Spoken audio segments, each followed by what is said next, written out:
Mifamotoana amin'i Jesoa Kristy anio faharoapolon'ny volana jolay. Tadiavo ny Tavako dia ho hitanao izay rehetra notadiavinao hatramin'izay. Ny fanirian'ny fonao lalina indrindra dia mitsinjo izay fifandraisana amiko akaiky kokoa. Ny fanirian'ny fonao lalina indrindra dia mitsinjo izay fifandraisana amiko akaiky kokoa. Fataro izany satria noforoniko haniry ahina. Aza mihevitena ho diso raha ny andro fotoana lava vao hitoetra milamina eo amiko. Raha manao izany ianao dia mamaly tsotra fotsiny famporisiana avy amin'Andriamanitra.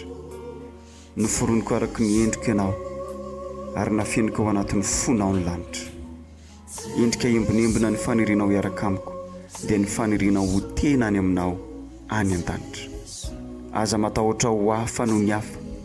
Ny lalana asaiko arahinao dia natao tena antonony ianao araka ny anakekezanao aho.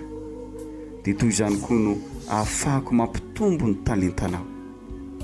Mba hanarahanao aho tsy misy fetra dia foany ny fanirianao amalifaly olo-kafa.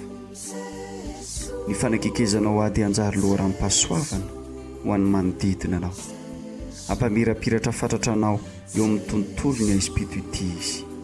Salamo 2:7, ny 2 sy ny 3. Tahaka ny dera maniry rano velona no aniriko anao Andriamanitra.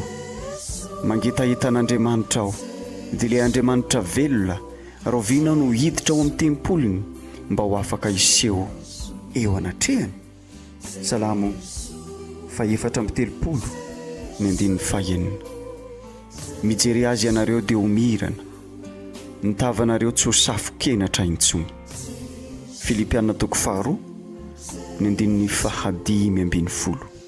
Mba ho tsy manan-tsiny sady tsy misy fitaka ianareo, dia ho zanak'Andriamanitra tsy misy kilema eo fivon'ny olomeloka sady maditra.